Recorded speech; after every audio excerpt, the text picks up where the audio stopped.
Welcome back to another episode of Growth Through Ganja Smoke with me, Miss Pearl. It's spring break. Y'all know how it is with spring break. You gotta just adjust. So this is a late night episode. I'm still excited to record. Of course, I was gonna record tonight. Hope everybody's doing well. Hope y'all spending some much needed time with your children. Because they deserve it. Y'all deserve it. This episode is called Fanmail and it comes from TLC. And I remember wanting that album bad. When I seen it at Walmart, I was like, I got $13 or however much it cost back then. I had it. I might have had 15. CDs was busting you over the head back then. They was. They was busting you right over your head. This is my perspective or my continued perspective on having a daughter. Um, Still seeing myself as a child in her. I remember being a child and I didn't like anything about myself. And now I see her and she sees me. So she just loves herself. And so, I'm a fan of hers and I encourage her to be a fan of herself. I'm going to try and make this episode quick because I got to get back to the kids. Just seeing how beautiful she is. Everybody should feel that way about their daughter. And, I don't blame nobody for feeling that way about their little girl. She shows me how much softer I need to be. Excuse the stains on my shirt. I got had some calamari. So the sauce had just jumped off the calamari, jumped onto my shirt. And I think that's the little mandarin halo orange juice. It's all good though. I also wanted to do this episode because I had found a letter that she had wrote to a boy in my closet. So for me, I want to be a part of that change in the narrative and the perspective on how brown mothers are portrayed and how they're seen. Just the angry black woman, the strong black woman.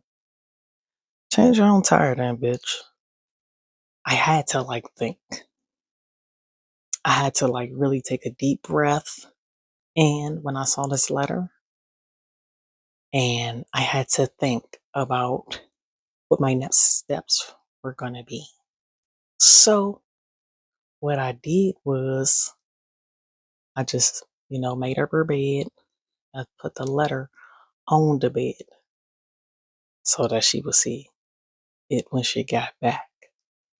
And, I still was trying to think because she had just got the ha just the week before. And, I don't want either one of my kids to think that because they're crying that they won't get the ha ha biscuit, fries, toy included. I don't want them to think that just because they're crying, that I will not layeth the smack it down on that ass. I don't want them to think that. But at the same time, I don't want them to not tell me nothing or to not be honest with me. So, I gotta have high self-awareness when it comes to how I react. Because I know she girly girl. I know this. You know what I'm saying?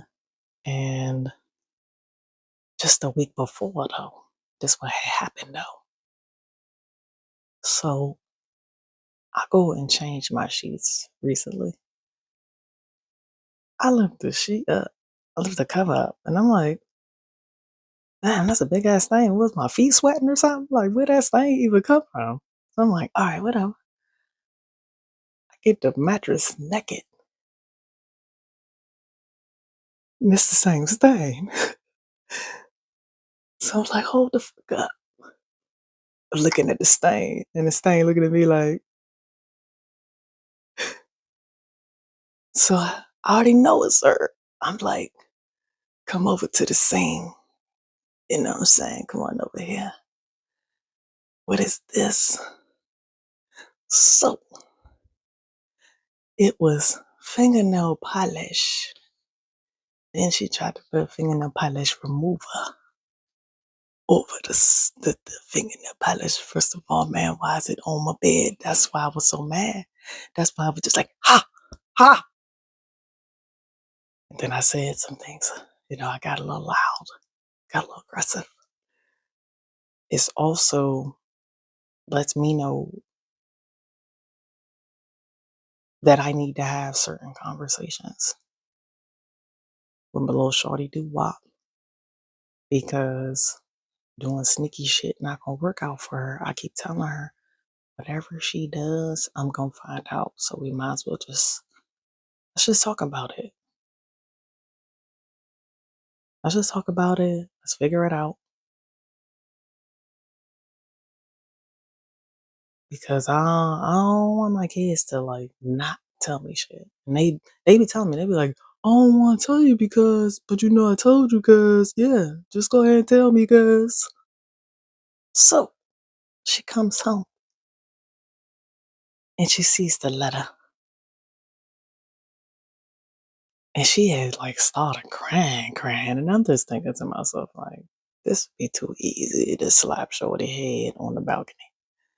I'm not even about to do all that. Be too easy. So I'm like, I'm trying to get her to calm down. I'm like, I ain't even said I'm about to slap nothing. I just want you to tell me who this letter is to. And I'm like, is this the such and such that do the such and such and the such and such? And she's like, no. And I'm like, just calm down. Like, this is obvious. She spend more time with them fucking kids at that school than she do with her father. So, I gotta watch where certain shit is coming back from. If I was financially free, she would be under the wing like fried rice. Both of them. That school shit. When they go into school, they lock the fucking doors like it's a fucking prison. I be standing outside that bitch in the morning when I drop her off, listening to all the other mothers fucking yell at their kids all the way there. When my folks said something to me about me jumping on my daughter, about us being late and rushing her out the door and making her feel bad first thing in the morning, I stopped that shit.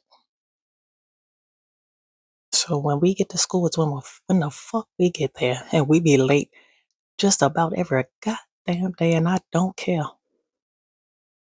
I don't care. She's happy, and I sent her there in a good mood. Cause sometimes we get there on time, but it don't happen back to back. Okay, you probably count on one hand. We just get there when we get there. Stuff be happening in the morning. Plus, most of that shit. Look, let me not even get started. So we talked about the situation, and then we had to revisit the topic. We had to revisit the topic. We had to let her know because when I asked her who was this letter for, right? I was like, "Is this the such and such?" She said, "No." I said, "So you need to tell me who it is. You need to show me who it is." So she went motherfucking pull somebody up on YouTube. Yeah, you better pull up somebody because this is as calm as I'm fitting to be. You're trying to lie to me twice. Well, you kind of is. But it's like I had to, take a step back and think like, all right, let me go ahead and let me just analyze the situation a little bit more to see where I can be better the next time I open up a conversation about this letter right here. So when I did revisit the situation, I was like, look, I know boys are there. I get it. But we can't focus on that right now. You got to focus on you. She out here doing her edges to the gods. I just adore her. And I told her just focus on yourself. I'd be like, what you wanna wear this because of what? And one time we was coming back from somewhere, probably the gym, and she was telling me about a fight that was about to break off in school. So she was like, Ma, like the conversation started, like, Ma, I be kind of scared to tell you something because I'm blah, blah, blah, blah. And I'm just like, okay, so, what's something that you want to talk about? Or, what's been going on at school? She was like, oh, my friends, my best friend in school was about to fight. And I was like, so what you do? Oh, I was trying to break it up. No, the fuck you don't. I said, ma'am, no, you don't. You let them niggas fight. You get out the way. Let them niggas fight. I don't have time to get a phone call because you can step into somebody else's ass whooping. This is not a drill. Get out the way. You ain't gonna know them people 20 years from now if you seen them on the street. It's another thing for another thing, but that's exactly what I told her. I said, I'm about to wrap up. So, of course, people ask me how do me and her father co-parent, blah, blah, blah. I focus on her. People see us together. They see how it is. They see how I keep it. I almost lost her focusing on her father. And I think that was the only chance I was going to get because I didn't know if I was going to take my baby home from the hospital that day. So ever since I've been focusing on her, I feel like we just getting closer. And that's how I like it. I want her to be a fan of herself and work on being the confident girl versus the tough girl. Always gotta be tough. Confident enough to stand up for herself. She a firstborn too. And her brother is 7 years apart. Every 7 years, new cycle, she inspired me to be softer to him. So that's why I just focus on her. Well, if I had to write a letter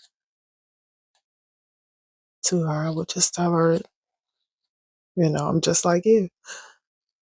I feel those same things too sometimes.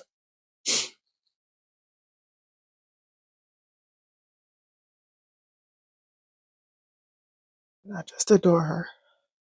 Just adore you.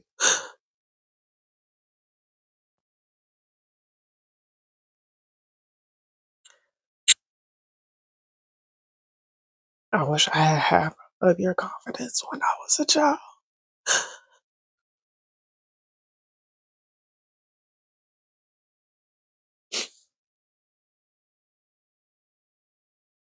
And I always have your back. So,